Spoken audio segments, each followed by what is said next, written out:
All right, so first step is you're gonna roll the ball with the sole of your foot across your body. So you gotta get good and going like that. Now, the next step is the foot that you roll it with, you're gonna put down, but like not right away. So it's gonna flick up off your foot. If I put it right next to the ball, it doesn't flick up right away. You kind of got to put it a little ways away so the ball is rolling. Pretend it's like, you know when you get a pass from a teammate and it comes to you and you go like this and it pops up in the air? Same thing, so you're passing it to yourself. All right, so you go like this, roll it, then you put your foot like right in here. When you put it, almost like really push your foot to the ground because you want it as low as possible, okay? So you go like, all right, and I'll see, just get comfortable with that feeling of it popping off your toe. I'll go from this angle. If I go a little too far this way, it doesn't pop up at all. If I go too far this way, it won't pop up at all either. So you kind of got to find the in-between.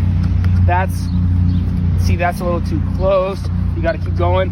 I find it easiest is right, see where my Nike switch ends? It's like on the, pretend this is your foot, like right there on the edge, on that corner. So you go, pop, there.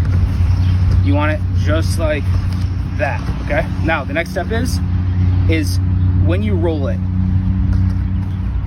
a lot of times people think you can do it just straight across horizontally, but I think it's also sometimes easier if you roll it back at an angle.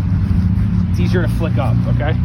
Then it's gonna come to your left foot and it's gonna bounce off the toe of your left foot, okay? So when you're doing it, you're going like this off that toe. Now when you do that, the way you can practice that part of the move is you can practice doing this move, okay? When you're practicing to do that move, you got to focus on having your body over the ball, okay?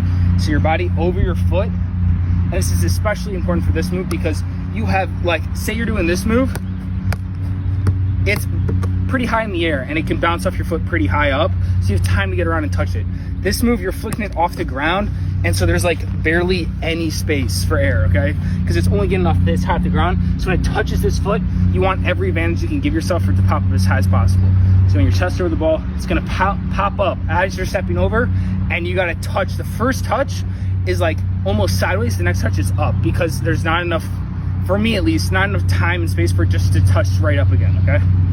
So all together it's gonna look like this, boom, it's gonna roll across, touch, and right here is where you touch it across, because it's gonna be so low to the ground, you gotta touch it across and up, and then you can juggle, all right?